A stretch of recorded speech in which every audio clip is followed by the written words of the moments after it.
আমার 14 বছর বয়সে মালকিন আমাকে তার বাড়িতে নিয়ে যান এবং আমাকে 500 টাকা দিয়ে মালকিন নিজের পিঠের ম্যাসাজ করাতেন। আমি 500 টাকায় রাজি হয়ে মালকিনের পিঠে মালিশ করতাম। কিন্তু একদিন রাতে মালকিন বলতে শুরু করলেন, ফারহান, আজকে রুমের লাইটটা নিভিয়ে দাও। আমি চুপচাপ নিভিয়ে দিলাম। আমি জ্ঞান হারিয়ে ফেললাম যখন মালকিন, আমি যে বয়সের মধ্য দিয়ে যাচ্ছি এই বয়সটা একটা ছেলের জন্য খুব কঠিন সময়, কারণ তাদের মনোযোগ তাদের সামনের উপস্থিত মহিলাদের দিকে পড়ে। এমন অবস্থায় কারো কোমর মালিশ করা আমার জন্য খুব সমস্যার সৃষ্টি করে। যখন মালকিন আমাকে তার কোমল ম্যাসাজ করাতে বললেন, কিছুক্ষণ অবাক হয়ে তার দিকে তাকিয়ে রইলাম। আমি কিভাবে এটা করব, এটা খুবই লজ্জার বিষয়। কিন্তু আমার বাবা বলেছিলেন, মালকিনের কোনো কথায় না করবি না। তিনি খুব দয়ালু মনের মহিলা। তুই যদি তার হৃদয়ে জায়গা করে নিতে পারিস তবে তিনি তোকে বেতনের চেয়েও বেশি টাকা দেবেন। তিনি আমাকে টাকা দিয়েছেন, তাও পুরো 500 টাকা, এবং বললেন, এটা শুধু তোমার। আমি খুব খুশি হয়েছিলাম। কিন্তু যখন তিনি আমাকে তার কোমরের তেল মালিশ করতে বললেন, আমি হতভম্ব হয়ে তার দিকে তাকিয়ে রইলাম। তিনি কিভাবে একটা ছেলেকে দিয়ে মালিশ করাতে পারেন? আমি কিছু বলার না, কিন্তু খুব নার্ভাস ছিলাম। তিনি আমাকে তার রুমে নিয়ে গেলেন। তারপরে বিছানায় শুয়ে তার কোমরে তেল লাগাতে বললেন। আমি যখন তার কোমর থেকে কাপড় তুলে দিলাম তখন আমার চোখ বড় বড় হয়ে গেল। তিনি আমাকে যে তেল দিয়েছিলেন, আমি চোখ বন্ধ করে আমার হাত কিছুটা নিয়ে তার কোমরে লাগাতে লাগলাম। আমার একমাত্র চেষ্টা ছিল মালকিনের পুরোপুরি মনোনিবেশ করা। আমি একবারও তার কোমরের দিকে তাকাতেই আমি শুধু চোখ নামিয়ে ম্যাসাজ করছিলাম। আমার মনে হচ্ছে যে আমি যখন ওখানে কাজ শুরু করি, প্রথম দিকে কাজের সময় অনুসারে আমি যখন মালকিনের ঘরে প্রবেশ করলাম তখন মালকিনকে কিছুটা অন্যরকম লাগছিল। তার চেহারায় অদ্ভুত পরিবর্তন লক্ষ্য করলাম। তিনি ঘামে ভিজে যাচ্ছিলেন। আমি জানি না তার কি হয়েছিল। আমাকে দেখা মাত্র এসে হঠাৎ সোজা হয়ে আমার থেকে অন্যদিকে তাকাতে লাগলেন। আমি কিছুটা অবাক হয়ে মালকিনের দিকে তাকিয়েছিলাম। আমার মনে হলো মালকিনের শরীর ভালো নেই। আমি সব সময় নীরবে মালকিনের সেবা করতাম, কিন্তু আজ আমি কিছুটা দ্বিধা নিয়ে মালকিনের দিকে তাকিয়ে তাকে জিজ্ঞাসা করলাম, মালকিন, আপনি ঠিক আছেন তো? আপনাকে অন্যরকম লাগছে মনে হয়। আমি আমার মালকিনকে মন থেকে সম্মান করতাম এবং আমি তার জন্য চিন্তিত থাকতাম, কারণ তিনি কেবল আমার মালকিন ছিলেন না, আমার কাছে তিনি একজন খুব ভালো অভিভাবক ছিলেন। তিনি ছোটবেলা থেকেই আমাকে সাহায্য করেছিলেন এবং তিনি আমার দুঃখ জীবনকে সুখী করে তুলতে সাহায্য করেছিলেন। আমি কষ্টে ছিলাম, কিন্তু তার দেয়া টাকা আমার জীবন বদলে দেয়। আমার বাড়ির অবস্থা পাল্টে যায়। আমার প্রশ্ন মালকিন হতে মাথা নেড়ে আমাকে আশ্বস্ত করলেন যে তিনি একেবারে ঠিক আছেন, কিন্তু তার মুখে স্পষ্ট দেখা যাচ্ছিল যে তিনি কিছু লুকোচ্ছেন এবং তিনি খুব টেনশানে আছেন। কয়েক মাস ধরে তার বাড়িতে কাজ করছি। আজকে প্রথমবার যখন তিনি আমাকে ম্যাসাজ করতে বললেন আমি খুব ভয় পেয়েছিলাম, কারণ পুরো বাড়িতে তিনি একাই থাকতেন, না স্বামী না কোনো সন্তান। এই কথা শুনে আমি প্রথমে চুপ হয়ে গেলাম, কিন্তু আমি মালিশ করলাম সারাক্ষণ। আমার হাত কাঁপছিল। আমি ভাবছিলাম মালকিন একদিনের জন্য আমাকে দিয়ে এই কাজটা করাবেন, কিন্তু তখন তিনি আমাকে দিয়ে প্রতিদিন ম্যাসাজ করা শুরু করলেন। আমি মালকিন আর কোনো কাজ এতটা ঘৃণাবোধ করিনি, কারণ তিনি কোনো উদ্দেশ্য নিয়ে আমাকে দিয়ে কোনো কাজ করাতেন না। কিন্তু যখন আমি একা রুমের মধ্যে থেকে তেল মালিশ করতাম তখন আমার খুব অস্বস্তি হতো। একটা অদ্ভুত ব্যাপার হলো যে আমি মালকিনকে মালিশ করা শুরু করার পর থেকে মালকিন আমার থেকে খুব ভালোবাসার চোখে তাকাতে লাগলেন।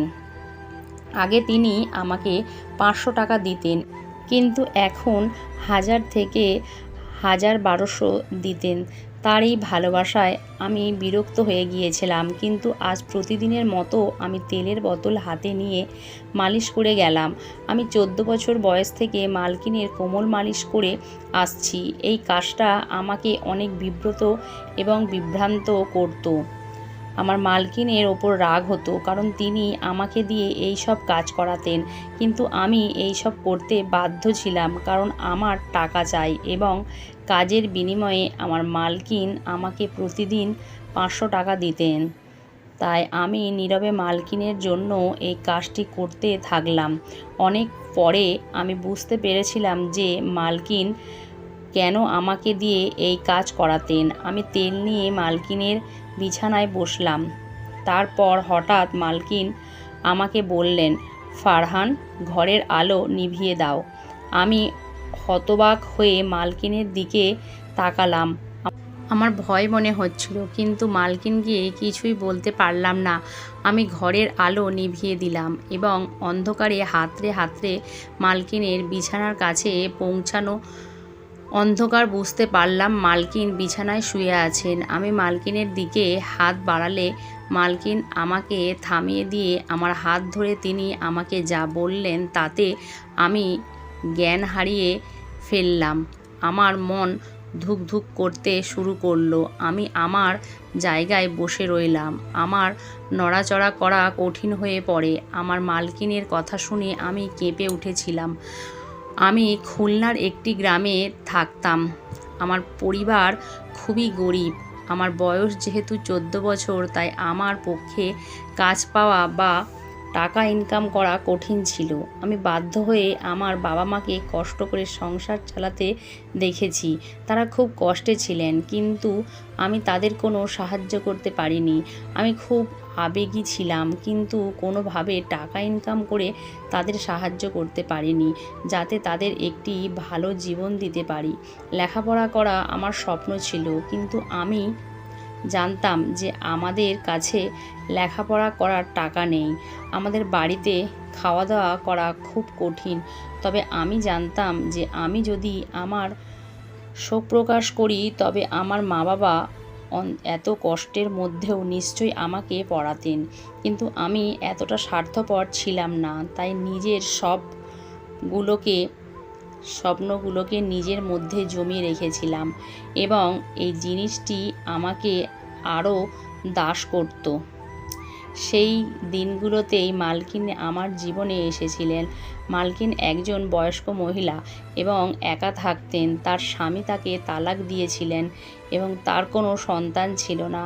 তবে তার অনেক টাকা ছিল, তার অনেক জমি জমা ও আমাদের গ্রামে ছিল। মালকিন নিজের জমিতে কিছু গুরুত্বপূর্ণ কাজ ছিল, তাই আমাদের গ্রামে আসার পর তিনি আমাকে দেখে আমার দিকে তাকিয়ে জানতে চাইলেন আমি কেন স্কুলে যাইনি না এবং কোনো পড়াশোনা করি না। আমি দুঃখের সাথে তাকে আমার অবস্থার কথা বললাম এবং বললাম যে আমি আমার পরিস্থিতির কারণে পড়াশোনা করতে পারিনি। পড়াশোনা করলে আমাদের ঘরে খাওয়া দাওয়া বন্ধ হয়ে যাবে। আমার কথা শুনে মালকিন চিন্তায় পড়ে গেলেন। এরপর তিনি আমাদের বাড়িতে এসে আমার বাবা মায়ের সাথে কথা বললেন এবং বললেন যে বাড়িতে ছোটোখাটো কাজের জন্য তার আমার বয়সে একটা ছেলে দরকার। আমার বাবা মা তখনও চিন্তায় ছিলেন যে কিভাবে তারা তাদের ছোট্ট ছেলেকে এত কম বয়সে কাজে লাগাবেন এবং সম্ভবত তারা ভাবছিলেন যে আমি হয়তো তাদের ভুল বুঝব, কিন্তু আমি এগিয়ে গিয়ে তার কাজ করতে রাজি হলাম। আমার কথা শুনে মালকিন খুব খুশি হয়েছিলেন। তখন কিছুই জানতাম না, আমি শুধু ভেবেছিলাম মালকিন তার ইচ্ছা অনুযায়ী ছোটোখাটো কাজ করাবেন আর আমি সব কাজ করতে প্রস্তুত ছিলাম। আমি খুশি মনে রাজি হলে আমার বাবা মা চুপ হয়ে গেলেন।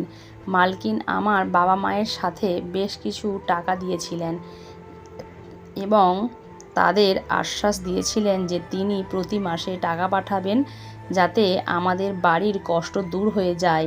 মনে মনে আমি খুব খুশি ছিলাম। আমার স্বপ্ন সত্যি হতে চলেছে, কারণ আমি সব সময় আমার বাবা মায়ের অবস্থার পরিবর্তন করতে চেয়েছিলাম। আমি আমার জিনিসপত্র গুছিয়ে মালকিনের সাথে শহরে চলে এলাম। মালকিনের শহরের সুন্দর বাড়ি ছিল। এত সুন্দর বাড়ি আমি জীবনে প্রথম দেখেছিলাম। মালকিন আমার থাকার জন্য একটা রুম দিয়েছেন। রুমটা খুবই ছোট, কিন্তু খুব সুন্দরভাবে সাজানো ছিল। রুমে দামি দামি আসবাবপত্র রাখা ছিল। আমার মনে হয়েছিল যেন ঘরটা আমার স্বপ্নের মতো তৈরি করা হয়েছে। মালকিন আমাকে ছোটোখাটো কাজ বুঝিয়ে দিলেন, যার মধ্যে কাপড় দিয়ে রোজ তার গাড়ি পরিষ্কার করা, রাতে তাকে দুধের সাথে জল দেওয়া এবং দিনে 3-4 বার খাবার বাসনপত্র ধোয়া ইত্যাদি। এই কাজগুলো আমার মতো গরিব একজন ছেলের পক্ষে খুব সহজ ছিল। মালকিন বাড়িতে বাইরে থেকে রান্না করা খাবার আসতো এবং মালকিনের সাথে আমাকেও খেতে দিতেন। প্রথম দিনই আমাকে ভালো জামা কাপড় দেওয়া হয়েছিল, জুতো কিনে দিয়েছিলেন। মালকিনের দয়া এখানেই শেষ হয়নি। তিনি আমাকে বলেছিলেন যে তিনি খুব শীঘ্রই আমাকে একটি ভালো স্কুলে ভর্তি করাবেন, যাতে আমি আমার পড়াশোনা চালিয়ে যেতে পারি। আর শুনে আমি খুব খুশি হয়ে গেলাম। কিন্তু রাত নামার সাথে সাথে মালকিন আমাকে তার ঘরে ডেকে একটি সুগন্ধযুক্ত শিশি দিয়ে বললেন, আমার গায়ে ম্যাসেজ করো। আমি মাথা নেড়ে তাড়াতাড়ি তেল এনে মালকিনের পায়ের কাছে গিয়ে বসলাম। আমি ভেবেছিলাম যে আমাকে মালকিনের পা ম্যাসাজ করতে হবে এবং আমি খুশি খুশি একটি কাজ করতে রাজি ছিলাম। কিন্তু মালকিন আমাকে থামিয়ে তার কোমরের নিচের দিকে ম্যাসাজ করতে বললেন। এটা করতে আমার লজ্জা করছিল, কিন্তু কোনো রকম আমি মালকিনের শরীরে ম্যাসাজ করলাম। তারপর উঠে রুম থেকে চলে গেলাম। আমি ভাবলাম মালকিন মনে হয় ক্লান্ত হয়ে পড়েছেন আর আমাকে দিয়ে ম্যাসাজ করাবেন না, কিন্তু আমার ধারণা ভুল ছিল। আমি খুব চটপটে কাজ করে ফেলতাম। আমি খুব চটপটে, তাই সব কাজ তাড়াতাড়ি শেষ হতে, কিন্তু রাত নামলেই আবার একইভাবে মালকিন আমাকে রুমে ডেকে এক শিশি তেল দিয়ে দিলেন।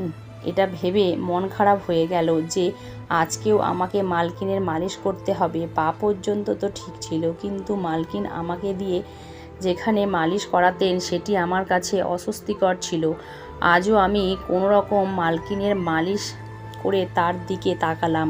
তিনি শান্তিতে ঘুমোচ্ছিলেন। আমি বুঝতে পেরেছিলাম না মালকিন এতে কী সুখ পান। মালকিনের কাজকর্ম আমাকে অবাক করেছিল। 3 দিন পরেই মালকিন আমাকে একটা স্কুলে ভর্তি করে দিয়েছিলেন। আমি আমার মালকিনের জন্য পাগল ছিলাম, কিন্তু আমার মালকিনের ম্যাসাজ করাতে ভালো লাগতো না।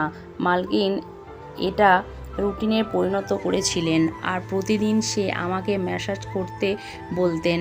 আমি তার অনুগ্রহে ছিলাম, তাই আমি না করতে পারছিলাম না।